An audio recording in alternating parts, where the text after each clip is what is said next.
નમસ્કાર. મંડે morning with માણેક આપનું સ્વાગત છે. હું છું બીના મજીઠિયા. મંડે મોર્નિંગ વિથ માણેકની બીજી શ્રેણીમાં આજે આપની સમક્ષ એક એવા કવિ, વાર્તાકાર, નિબંધકાર, પત્રકાર, શિક્ષણ અને સાહિત્યના જીવ તેમજ શ્રી કૃષ્ણના પરમ ભક્ત શ્રી કરસનદાસ માણેકની એક રચના લઈને આવી છું. તો એવા આદરણીય મારા પૂર્વજ વડીલ શ્રી કરસનદાસ માણેકની કૃતિ જે અમર કાવ્ય છે, જેને પ્રાર્થના અને ભજનના સ્વરૂપે પણ ગવાય છે, અને આવા કવિ જેમને ત્રણ ઉપનામથી ઓળખવામાં આવે છે, પદ્મ, વૈશંપાયન અને વ્યાસ.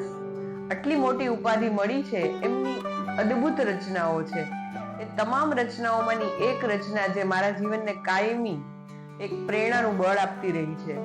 જ્યારે ભક્ત કવિ શ્રી નરસિંહ મહેતાને યાદ કરીએ અને એમ કહે કે વૈષ્ણવ જન તો તેને કહીએ, તો કોઈ એક ઉમદા વ્યક્તિ જે મનુષ્યની ઊંચાઈ સુધીનો એક માણસ હોય, એમના ગુણો કયા, તો કે વૈષ્ણવજનના જેટલા ગુણો છે એ ટીક કરો એટલે ભજનના પદમાં મળી જાય.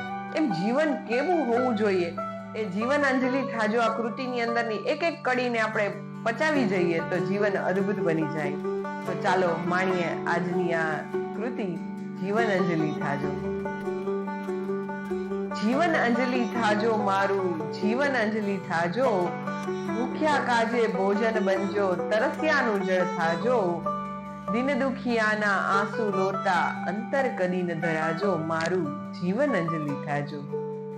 સતની કાંટાળી કેડી પર પુષ્પ બની પથરાજો, ઝેર જગતના જીરવી અમૃત ઉરના પાજો, મારું જીવન અંજલિ થાજો.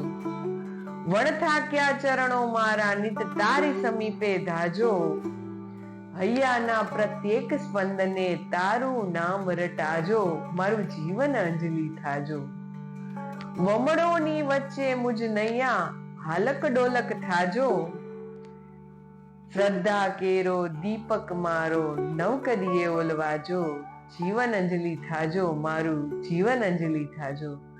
કાર્ય કરતા કરતા અને જીવન જીવતા માણસ જ્યારે હારે, થાકે, ત્યારે શું કરે? ફક્ત પ્રાર્થના કરે. પ્રાર્થના કરે ત્યારે પ્રાર્થનામાં શું માંગવું અને કેમ માંગવું એની ખબર હોતી નથી. ત્યારે આપણે કોઈ બીજી પ્રાર્થનાનો સહારો લઈએ છીએ. તો આ બીજી પ્રાર્થના કોઈ અન્ય વ્યક્તિ રચે અને આપણે લઈએ એ સહારો, તો શા માટે આવું બને? કારણ કે એ અવસ્થાએ પહોંચી અને એમણે એ પ્રાર્થનાની રચના કરી હોય છે. તો ભગવાન પાસે શું માંગવું અને કેમ માંગવું એની અદ્ભુત વાત આ પ્રાર્થનાની અંદર છે.